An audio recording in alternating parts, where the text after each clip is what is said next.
স্বাধীনতা পুরস্কার গ্রহণ করবেন না লেখক, গবেষক ও রাজনীতিবিদ বদরুদ্দিন ওমর।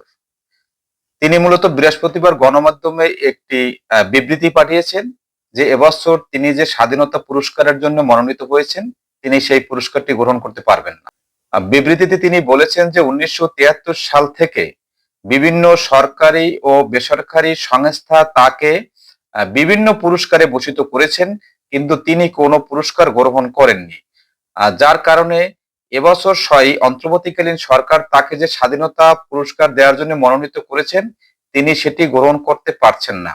জাতীয় পর্যায়ে গৌরবোজ্জ্বল ও কৃতিত্বপূর্ণ অবদানের জন্য এবছর লেখক, গবেষক, রাজনীতিবিদ বদরুদ্দিন ওমর সহ ৮ জন ব্যক্তিকে মনোনীত করা হয়েছে এই পুরস্কার নেয়ার জন্য।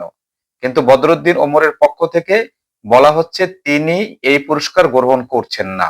২৬শে মার্চ স্বাধীনতা দিবস উপলক্ষে সরকারের পক্ষ থেকে ১৯৭৭ সাল থেকে এই পুরস্কার দেওয়া হয়। দর্শক, দেশের সবচেয়ে গৌরবোজ্জ্বল একটি পুরস্কার হচ্ছে এই স্বাধীনতা পুরস্কার। সেটির জন্য মনোনীত হয়েছেন, তারপরও তিনি গ্রহণ করছেন না। এর কারণ কি হতে পারে?